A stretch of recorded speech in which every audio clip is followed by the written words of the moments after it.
How's it going, everyone? Welcome back to Boil Eye Hobby Time. Like all good Christmas projects, this one started with 4 boxes of military miniatures from the Great War. The diorama I'm making today is of something that many of you have likely heard of, and that's the unofficial ceasefire between the British and Germans on Christmas Day during the opening year of the First World War. The trick with this one was going to be to turn these miniatures who are in combat poses into a group of young men playing soccer in no man's land. Luckily for me, the scale and size of them makes it easier to communicate playfulness rather than aggression. The artillery will not be made to look playful though. I designated this guy right here to be a referee. We wouldn't want to start a war over a soccer game after all. And after removing all of the miniatures that looked like they had potential, I began snipping away their weapons and taking away all the more combaty elements of their uniforms. Although I don't think that combaty is a real word, but you know what I mean. I tried to look past the original poses and see the hidden ones, like this guy right here who's clearly open and calling for a pass from his teammate. After all the soldiers had been prepped, I began assembling the artillery, starting with the German guns and moving over to the British ones. The artillery wasn't necessary for the soccer game, but to help establish the irony of the situation a little bit better, I thought that their presence would be helpful.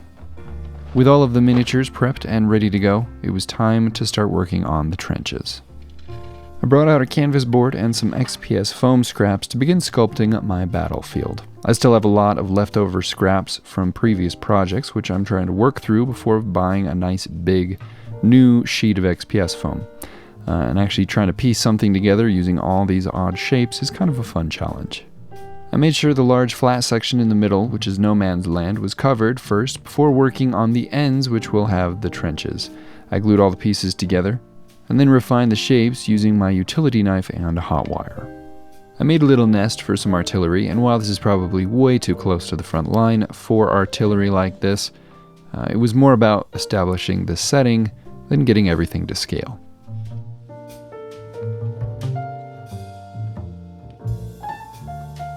After my foam jigsaw puzzle had all been glued down, I gave variation to all the flat surfaces using a butane torch, focused in a few areas a little bit more to add some craters.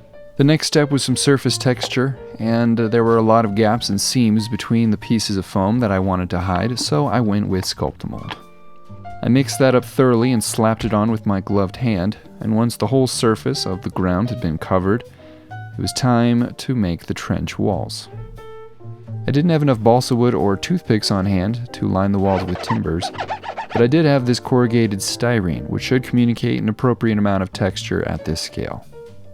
I did have enough balsa wood, however, to make some duck boards for the bottom of the trenches. I glued a few lengths together and then sliced that up to keep the feet of the soldiers out of the mud, which during the winter would get cold enough to become hard, which was far less miserable than mostly frozen but still wet mud.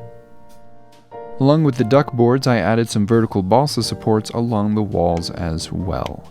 And speaking of mud, the next step was to add some muddy texture to the ground in the trenches, and for that I used mud from Vallejo. I also had some miscellaneous battlefield props from a 1/72 scale box lying around, which I took a bunch of posts and sandbags from. I piled up all the sandbags in one section, in front of the fire step on the German side, which I followed by planting all the little posts, first by poking a guide hole, followed by the post with a little bit of glue on it. I of course had to add the 4 posts, which are the makeshift goals for our soccer game. Once the battlefield had been poked sufficiently and decorated fully, I grabbed some thin gauge wire and I spun it up tightly, which I wrapped in a circle to create some miniature barbed wire. I thought about adding barbs to the barbed wire, but it's such a small scale, the barbs would realistically be barely visible, and the double wound wire has enough texture of its own. I also added one little wire fence at the back, and then I set the base aside to dry. It was then time to bring back the minis and start adding them to their painting bases. And while I prime and paint these guys, I'd like to give a huge shout out to all of my patrons. Along with the Christmas Day Truce, a channel that I really like called The Great War covered the entirety of World War I in great detail from beginning to end, week by week, with news updates from the same week 100 years earlier. The weekly updates went from 2014 to 2018, which I was lucky to watch many of as they were being released. It was an awesome project. They're still putting out content, and I'd highly recommend watching some of their specials, including their Prelude to War series, which does a great job of explaining the state of the world before the war and how everything was primed to explode over something as seemingly unextraordinary as the assassination of an Austrian archduke. I'll put a link to their channel in the description.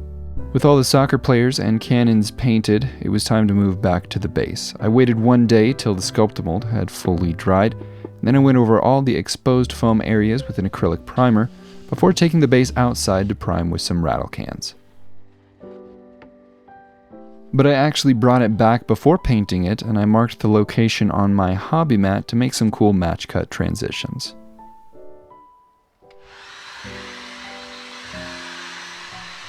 After the black, gray, and white layers had been added, I began building up the earthy color, trying to match the values of the previous primer layers.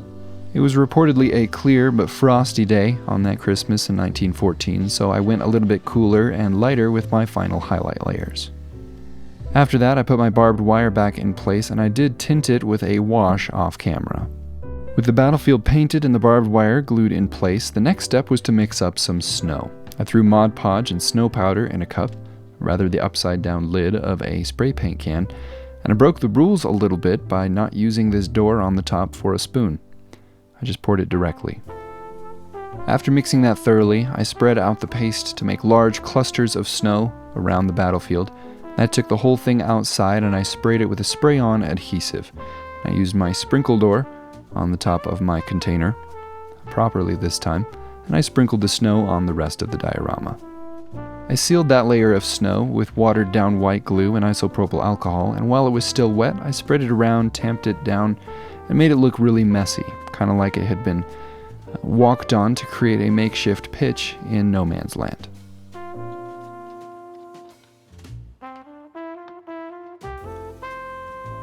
When that was dry, I brought back my minis and I removed them from their painting bases.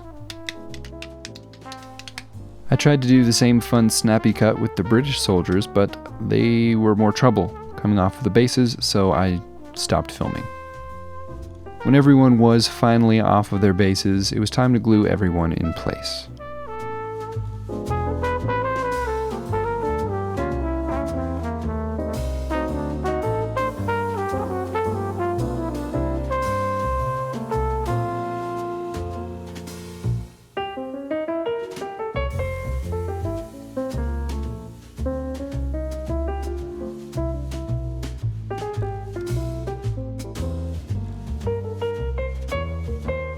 Back in the day, soccer balls, or footballs, as everyone in this scene would have referred to them, were not black and white, but they were leathery and brown. I found a soccer ball-shaped piece in my bits box that was about the right size, and then I painted it to look like a football of the day. When I was done painting that, it was the last miniature to glue into position. Because this is a military diorama, I decided to make the sides a little more traditional and go with stained wooden veneer rather than my typical black 4.0. Although every time I've worked with it recently, I have injured myself somehow. Luckily this time it was just a tiny sliver and not a deep cut.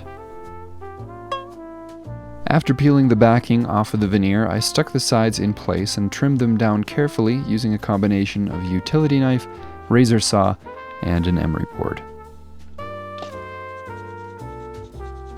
The last thing that I had to do was to apply a gel stain over all of the veneer and then wipe it off with a paper towel. After that, I called it good.